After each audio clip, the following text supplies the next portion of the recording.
కోడి పందెం అనేది కేవలం ఒక క్రీడ లేదా ఒక బెట్టింగ్ కాదు, ఒక వేల కోట్ల ఆర్థిక వ్యవస్థ.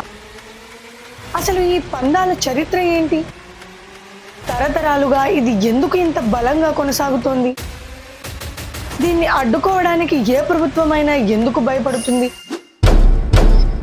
సంక్రాంతి పండుగ మనందరి మదిలో మెదిలేది భోగి మంటల వెచ్చదనం, గొబ్బెమ్మల అందం, హరిదాసు కీర్తనల మాధుర్యం, కొత్త ఇళ్లల సందడి, పిండి వంటల సువాసన. ఇది మన రైతన్నల పండుగ. నేల తల్లికి, పాడి పంటలకు కృతజ్ఞతలు చెప్పుకునే గొప్ప సంబరం. ఈ సంబరాలతో పాటే తెలుగు నేల పౌరుషానికి, సాంప్రదాయానికి ప్రతీకగా నిలిచే ఒక ఘట్టానికి కూడా సంక్రాంతి వేదిక అవుతుంది. అదే కోడి పందాలు. ఒకప్పుడు పౌరుషానికి, పంతానికి చిహ్నంగా మొదలై ఈ రోజు వేల కోట్ల రూపాయల ప్రవాహం ఉన్న ఒక ప్రత్యేక ప్రపంచంగా మారిన ఈ సాంప్రదాయం వెనుక ఉన్న కథ ఏంటి? అసలు ఈ పందాల చరిత్ర ఏంటి? తరతరాలుగా ఇది ఎందుకు ఇంత బలంగా కొనసాగుతోంది? దీన్ని అడ్డుకోవడానికి ఏ ప్రభుత్వమైనా ఎందుకు భయపడుతుంది? తెలుసుకుందాం రండి. చాప్టర్ 1, కోడి పందాల చరిత్ర. ఈ కోడి పందాల సాంప్రదాయం ఈనాటిది కాదు, దీని మూలాలు కొన్ని శతాబ్దాల నాటివి. మన చరిత్ర పుటలను తిరిగేస్తే దీని ప్రాముఖ్యత మనకు అర్థమవుతుంది. ప్రసిద్ధమైన పల్నాటి యుద్ధం యొక్క గెలుపోటములు ఒక కోడి పందెం పైనే ఆధారపడి ఉన్నాయని చరిత్రకారులు చెబుతున్నారు. వీరత్వానికి మారుపేరైన బొబ్బిలి యుద్ధానికి దారితీసిన కారణాలలో కూడా ఇది ఒక భాగమని అంటారు. ఆ రోజుల్లో ఇది కేవలం ఆట కాదు, తమ ప్రాంతం యొక్క పౌరుషానికి, గౌరవానికి, ఆత్మ గౌరవానికి ప్రతీక. రాజులు, జమీందారులు దీనిని ఒక రాజస్ క్రీడగా భావించేవారు. చాప్టర్ 2, సంక్రాంతికే ఎందుకు ఈ సందడి? ఇంతకీ ఈ పందాలను ప్రత్యేకంగా సంక్రాంతి పండగకే ఎందుకు నిర్వహిస్తారు? దీనికి చాలా సహజమైన కారణాలు ఉన్నాయి. సంక్రాంతి అంటే పంటలు చేతికొచ్చి రైతుల ఇళ్లు సిరి సంపదలతో కళకళ్లాడే సమయం. వృత్తిరీత్యా వేరే ప్రాంతాలకు వలస వెళ్లిన వారంతా తమ సొంత ఊళ్లకు తిరిగి వస్తారు. కుటుంబ సభ్యులు, స్నేహితులతో కలిసి పండగ చేసుకునే ఈ సమయంలో అందరికీ ఉత్సాహంతో పాటు కావాల్సినంత తీరిక కూడా ఉంటుంది. ఇక కోడి పుంజును అనాదిగా బలానికి, దర్పానికి, ఆధిపత్యానికి, పోరాట పటిమకు చిహ్నంగా చూస్తారు. అందుకే ఈ పండుగ వాతావరణం పౌరుషంతో కూడిన ఈ క్రీడకు కేంద్రంగా మారింది. చాప్టర్ 3, కుక్కుట శాస్త్రం, కోడి పందాల వెనుక ఉన్న శాస్త్రం. మనుషులకి జ్యోతిష్యం, జాతకాల గురించి విన్నాం, కానీ మీరెప్పుడైనా కోడి జాతకాల గురించి విన్నారా? అవును, మీరు విన్నది నిజమే. కోడి పందాలను కేవలం యాదృచ్ఛికంగా నిర్వహించరు. దీని వెనుక కుక్కుట శాస్త్రం అనే ఒక పురాతన గ్రంథం ఉందని నిర్వాహకులు, పందెం రాయళ్లు బలంగా నమ్ముతారు. ఇది ఒక నమ్మకం మాత్రమే కాదు, వారి దృష్టిలో ఇదొక శాస్త్రం. కోడి పంచాంగం అనే ఒక పుస్తకంలో చూసి గ్రహాల, నక్షత్రాల గమనాన్ని బట్టి తిథి, వార, నక్షత్రాన్ని అనుసరించి ఏ రంగు కోడికి గెలుపు అవకాశాలు ఎక్కువగా ఉంటాయో ఈ శాస్త్రం వివరిస్తుందని అంటారు. పందెం వేసే ముందు ఈ శాస్త్రాన్ని క్షుణ్ణంగా అధ్యయనం చేసి సరైన పుంజును బరిలోకి దించుతారు. ఇది ఈ క్రీడకు ఒక రకమైన ఆధ్యాత్మికత, శాస్త్రీయ పరిణామం ఇస్తుంది. చాప్టర్ 4, ICL, ఇండియన్ కోళ్ల లీగ్. ఒక అద్భుత ప్రపంచం. ఒకప్పుడు పల్లెటూళ్లలో పొలాల గట్ల మీద చిన్నగా జరిగే పందాలు కాలక్రమేణా భారీ రూపం దాల్చాయి. ముఖ్యంగా తూర్పు, పశ్చిమ గోదావరి, కృష్ణా జిల్లాల్లో కొన్ని ప్రాంతాలు ఈ పందాలకు ప్రధాన కేంద్రాలుగా మారాయి. ఫుట్బాల్ స్టేడియంలను తలపించేలా తాత్కాలికంగా భారీ అరేనాలను నిర్మిస్తారు. వేలాది మంది ప్రేక్షకులు కూర్చోవడానికి గ్యాలరీలు, ముఖ్య అతిథులు, విఐపీల కోసం ప్రత్యేక ఎన్క్లోజర్లు ఏర్పాటు చేస్తారు. రాత్రిపూట కూడా పగటిలా వెలుగు పంచే ఫ్లడ్ లైట్లు, పందెం యొక్క ప్రతి క్షణాన్ని దగ్గరగా చూపించే పెద్ద పెద్ద LED స్క్రీన్లు, రీప్లేలు, స్లో మోషన్లు, హోరెత్తే సౌండ్ సిస్టంలు, రకరకాల వంటకాలతో ఫుడ్ కోర్ట్లు, లగ్జరీ క్యారవాన్లతో ఈ వాతావరణం ఒక పెద్ద ఈవెంట్ ని తలపిస్తుంది. ఇలాంటి ఒక్కో బరిని నిర్వహించడానికి సుమారుగా 70 లక్షల నుండి 1.5 కోటి వరకు ఖర్చు అవుతుందంటే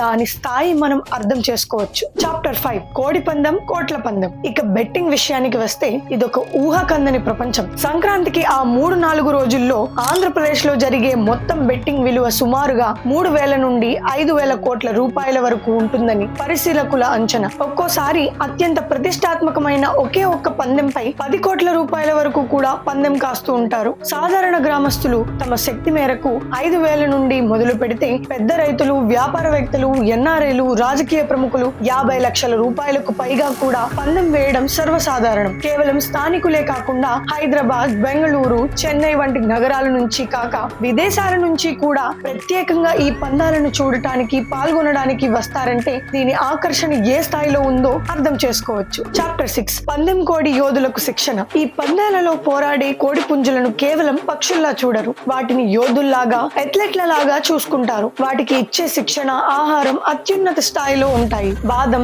ఎండు ద్రాక్ష, మటన్ కీమా వంటి బలవర్ధకమైన ఆహారం పెట్టి వాటిని శారీరకంగా దృఢంగా తయారు చేస్తారు. ప్రతిరోజు వ్యాయామం చేయించడం, ఈత కొట్టించడం, స్విమ్మింగ్ పూల్స్ లో ప్రత్యేక శిక్షణ ఇవ్వడం వంటివి వాటి దినచర్యలో భాగం. డేగా, అసెల్ వంటి మేలైన జాతి పుంజుల ధర 50,000 నుండి 3 లక్షల వరకు ఉంటుంది. బరిలో అద్భుతమైన ప్రదర్శన చేసి గెలిచిన పుంజుల ధర 6 లక్షలకు పైగా కూడా పలుకుతుంది. ఆ పుంజును పెంచిన యజమానికి అది ఇచ్చే గౌరవం, గుర్తింపు వెలకట్టలేనిది. చాప్టర్ 7 కోడి పందెం పౌరుషం యొక్క పరాకాష్ట.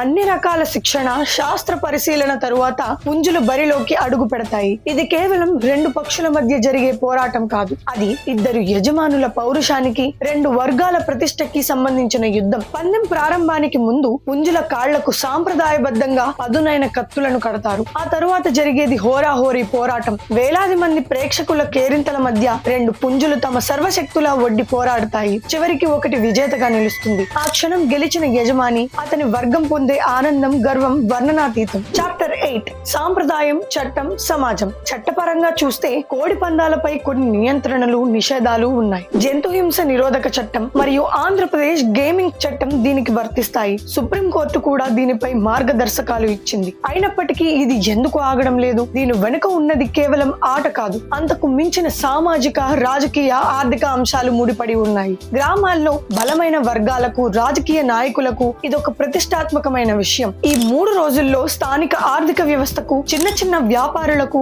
ఊపు వస్తుందనే వాదన కూడా ఉంది. అందుకే అధికారికంగా కొన్ని ఆంక్షలు ఉన్నప్పటికీ సాంప్రదాయం పేరిట ఇది కొనసాగుతూనే ఉంది. జంతు హక్కుల కార్యకర్తలు దీనిని వ్యతిరేకించినప్పుడు స్థానికులు దానిని తమ సాంప్రదాయంపై దాడిగా భావిస్తారు. ఇది చట్టానికి, సాంప్రదాయానికి మధ్య ఉన్న ఒక క్లిష్టమైన సంఘర్షణ. చాప్టర్ 9 గెలుపోటములు. నాణానికి 2 వైపులా. ప్రతి పందెంలో గెలుపోటములు సహజం. ఎవరో ఒకరు 5 లక్షలు పెట్టి ₹1 కోటి గెలిచారని కదులుగా చెప్పుకుంటారు. ఈ గెలుపు కథలు ఎంతో మందికి స్ఫూర్తినిస్తాయి, ఆకర్షిస్తాయి. ఆ ఒక్క గెలుపు వెనుక ఎంతో మంది ఓటమిని కూడా చవి చూస్తారు. కొందరు తాము దాచుకున్న డబ్బును పోగొట్టుకుంటే మరికొందరు అప్పుల పాలవుతారు. అయినా సరే వచ్చే సంక్రాంతికి మళ్లీ తమ అదృష్టాన్ని పరీక్షించుకోవడానికి సిద్ధంగా ఉంటారు. గెలుపోటములతో సంబంధం లేకుండా ఆ 3 రోజుల ఉత్సాహం, ఉద్వేగం కోసం ఎదురు చూస్తారు. కాబట్టి కోడి పందెం అనేది కేవలం ఒక క్రీడ లేదా ఒక బెట్టింగ్ కాదు. అది ఒక చారిత్రక వారసత్వం, ఒక రాజకీయ సమీకరణం, వేల కోట్ల ఆర్థిక వ్యవస్థ మరియు ఒక సామాజిక సంప్రదాయం, పౌరుషం, డబ్బు,